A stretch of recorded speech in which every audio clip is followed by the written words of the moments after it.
Hi everybody, thanks a million for tuning in today. I'm so delighted to be joined by Jess. So Jessica, well I call her Jess, is an OT but also founder of My OT and Me. So great platform, educational platform for students and kids with the occupational therapy side linked in. So thanks a million Jess for joining us today. No, thanks for having me. Very Great. exciting. Great to have you on board. So obviously we're kind of linking in this month around Dyslexia Awareness Month. So Dyslexia Awareness Week was primarily last week, but obviously all of October is Dyslexia Awareness time frame. So we're just kind of linking in with any tips and tricks people have from different kind of fields, both psychologists and principals and all of those type of things. Obviously you have a vast wealth of experience from various ranges of people that you've dealt with before. So maybe just give us a bit of background to yourself, Jess, first, and anything that you think might be helpful for our viewers today. Okay, perfect. So, yeah, I'm Jess. I'm a pediatric occupational therapist. I'm based in Cork, but I also do some work in Limerick, and I offer home-based intervention. So I go to the child's home and I do that support, kind of family-centered. So looking at the environment and how I can kind of work with them. So I also, like you mentioned, I'm the founder of My OTME platform, where we offer a learning platform for parents and educators where they can kind of upskill on areas of child development, things like fine motor skills, gross motor skills, how to develop like concentration at home, real like practical tips and strategies. And then also there's a motor skills program called Octobox, and that arrives to your door, and it's full of like really exciting, fun activities that I've custom designed. So kids can follow me doing videos, they'll get a login.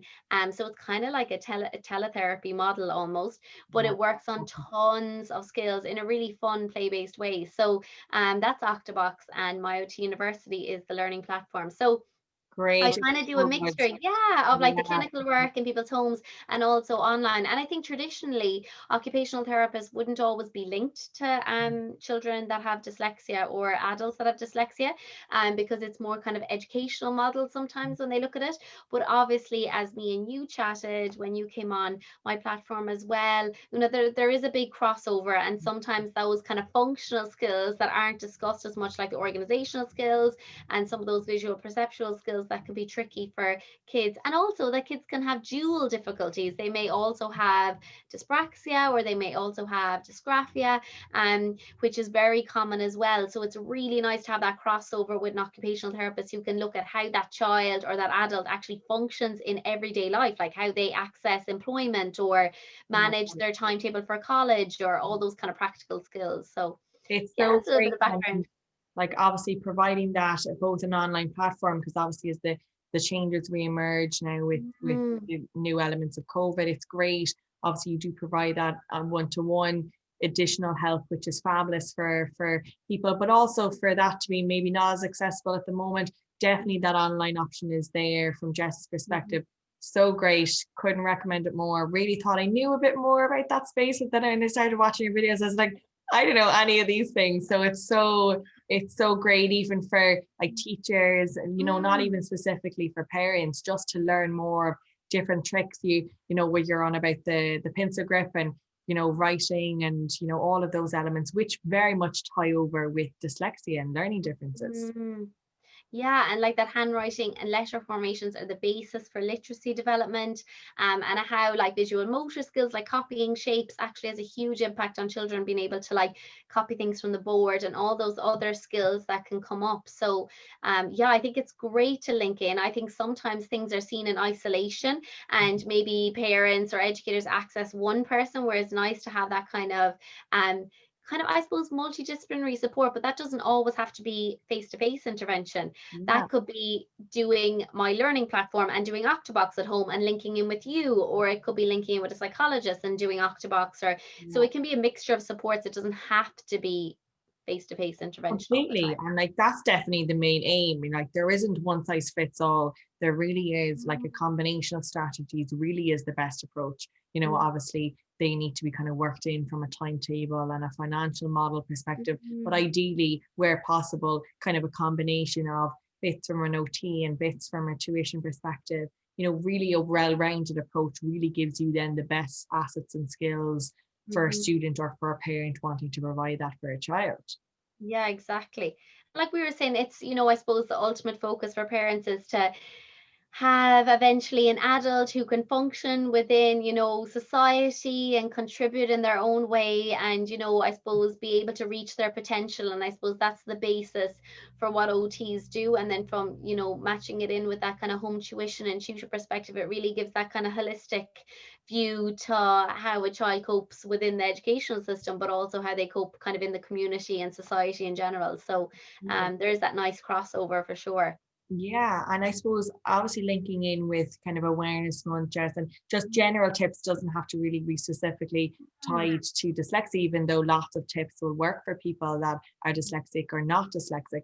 But just a general, maybe a few key takeaways that maybe parents or teachers watching today, with kind of maybe changes happening with lockdown taking place. What do you think people could be doing at the moment, Jess, to try and help link in with those aspects that you teach? Mm. So, like, I think with, like, obviously at the moment in particular, with schools remaining open, children are still in school, and when they're coming home in the evening, it is quite overwhelming at the moment. I think, although you may feel like children are kind of sheltered from that at the moment, they are exposed to a lot of talk around COVID, but also a lot of talk around pressure in school because teachers have limited time for teaching now. A lot of the time is like cleaning and stuff. So if you feel like your child is falling behind a little bit, one thing I would say is sometimes, especially for children not only that have dyslexia but may have any kind of specific learning difficulties, they may struggle in those early years with getting their letter formations, so really learning the motor plan for their letter formations. If you feel like your child has missed that big chunk of school and now they're moving on very quickly with the writing, maybe they're starting to write words or they're starting to write sentences, and your child is still really struggling with processing how to form their letters, what I would say is make sure that you ensure that they have those letter formations automatic before you're moving on to the bigger sentences, because what you're doing then is you're trying to put the focus on other aspects of sentence like spacing and line placement, and what can happen then is a child just becomes overwhelmed and they can't remember all those different factors. So the challenge isn't just right, it's actually too difficult. So it's really important to go back over those letter formations to make sure they have them. And that doesn't mean that they have to be writing their letter formations over and over again. It could be like tracing in sand, it could be tracing in sprinkles at home, it could be tracing in the air. How, teach me, pretend they're the teacher teaching you as the parent, like,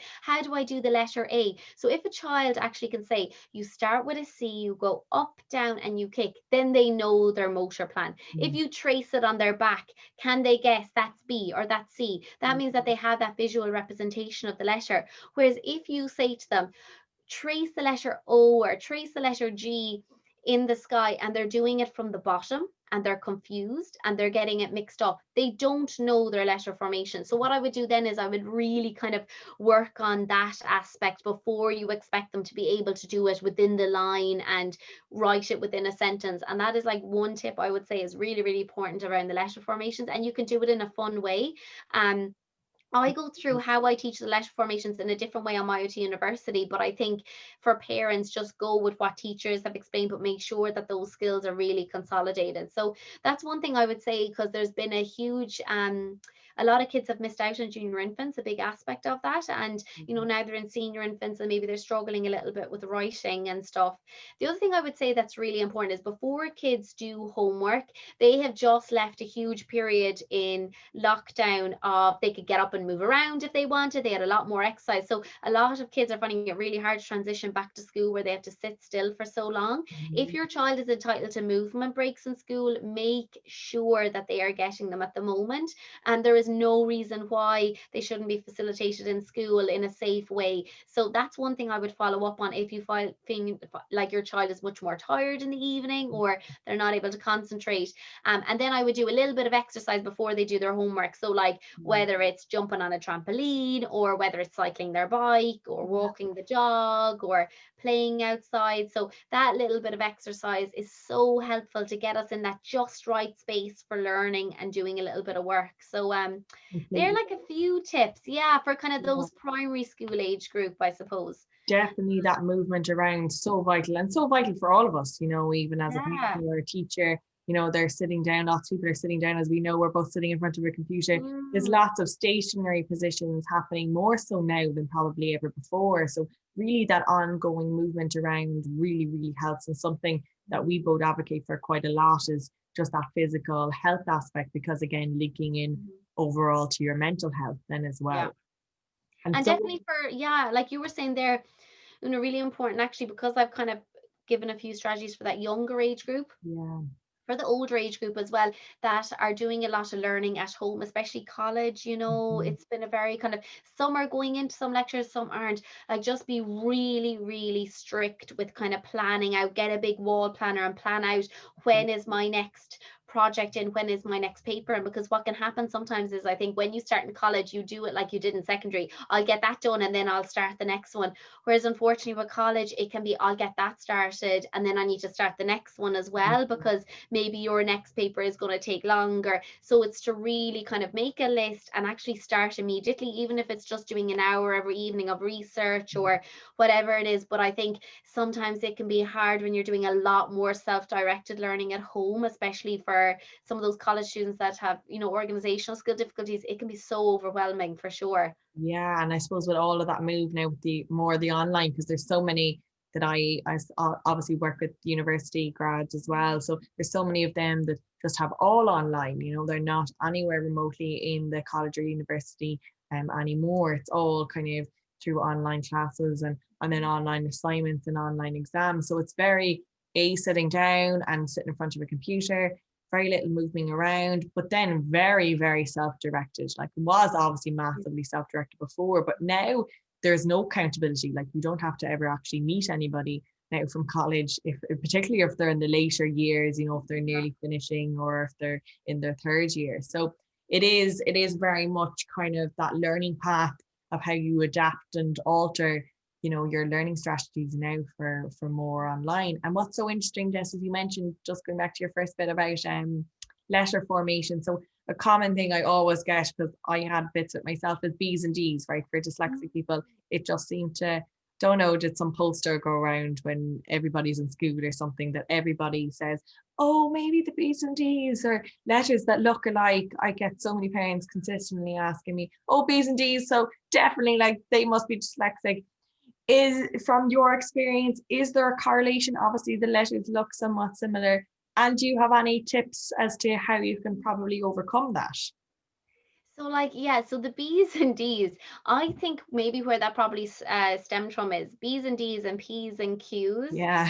And because the formation, if a lot of children and adolescents and adults that have dyslexia can also have visual perceptual difficulties. Mhm. So the way that they perceive visual information sometimes may be inaccurate, or they may have difficulties with that. So yes, sometimes you will see the B's and the D's get reversed, because they find that difficult when forms are different. So if a form looks different, so let's say if writing is done in a different way, sometimes they can find it harder to process and to actually learn from that. So a lot of students will rewrite notes so that they learn it from their writing and things Yeah. like that. So it's really interesting that way. But what I would say with B&D is, there are lots of different kind of things like bed, like if you spell bed and you think of the two posts of the bed, so B is the first one.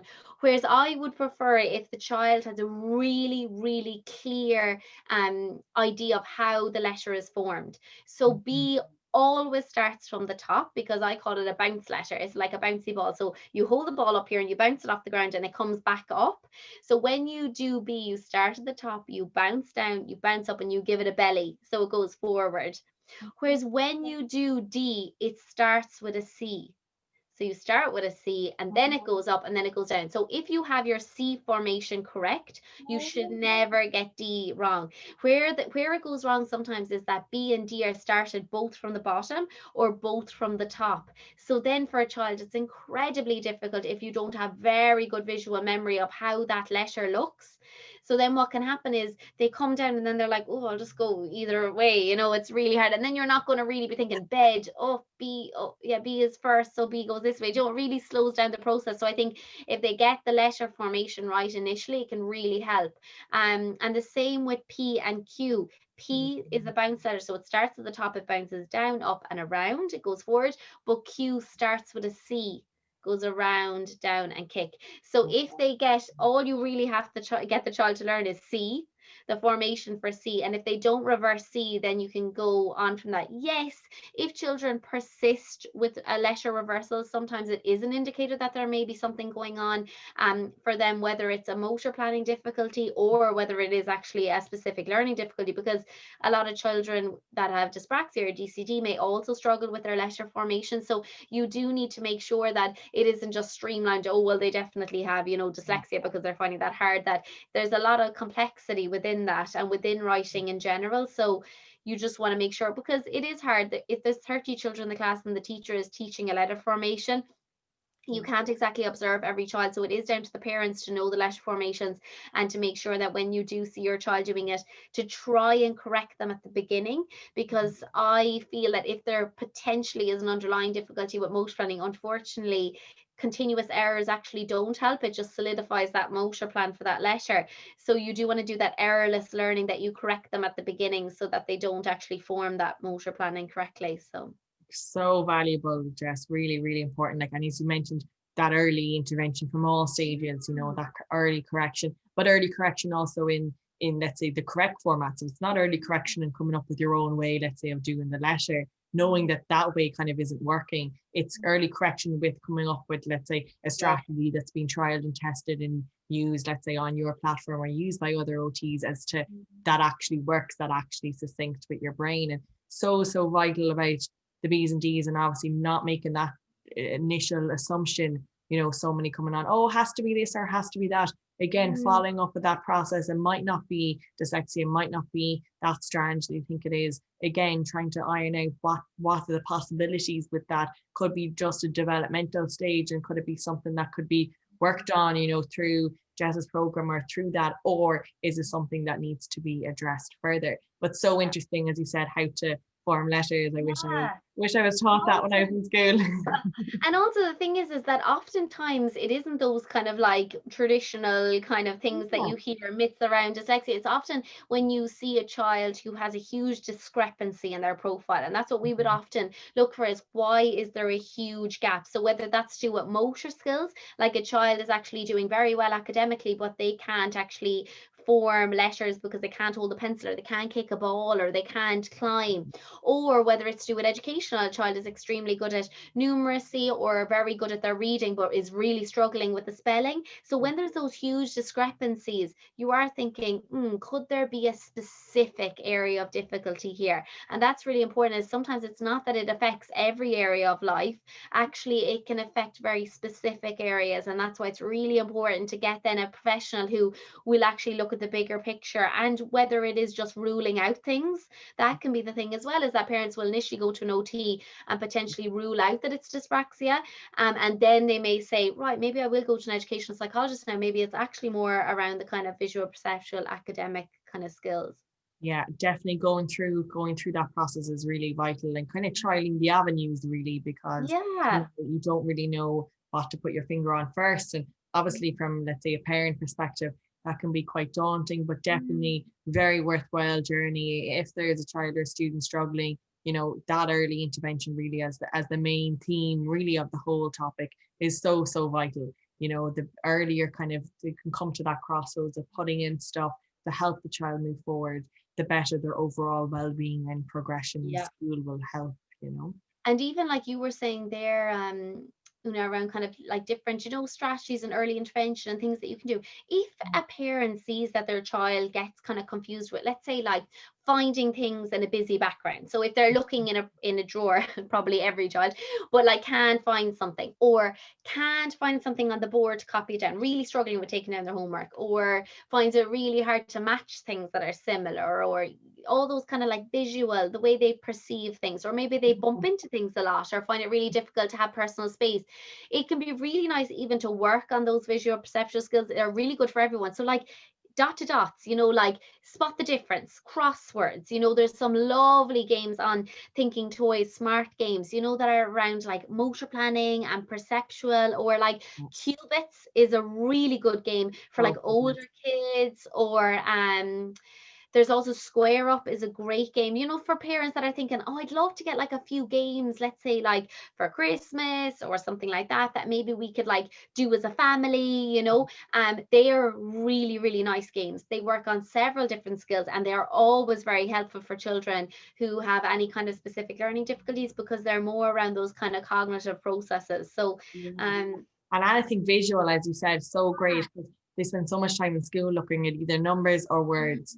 You know, there's less and less time anymore for kind of pictures and art and all of those type of things. So, you know, spot the difference, all of those type of things with has a color format or has just a picture format. They don't have to look at words and look at spellings. Those things really, really vital then to try and just take that brain part out of it for even just half an hour or 20 minutes each day would be great. definitely. Perfect. Jess, listen, thanks so much. It's great Not to at have you on all. board Thank you for for having me on. all your fabulous, fabulous suggestions. Again, couldn't recommend it highly enough. Found it so interesting, all your OT university stuff. Really great to check it out. Also, Jess was an awful lot on social media with other videos and things to tips and things to link in with for people. So definitely feel free to link in with her, especially during this times as things change and the school dynamic. Be great to just get some ongoing help and support, really. So would highly recommend those things. Again, if people have any questions or comments, feel free to direct them into us or comment below, or feel free to follow up with Jess if you have any suggestions. Thanks a million for watching, and tune in soon.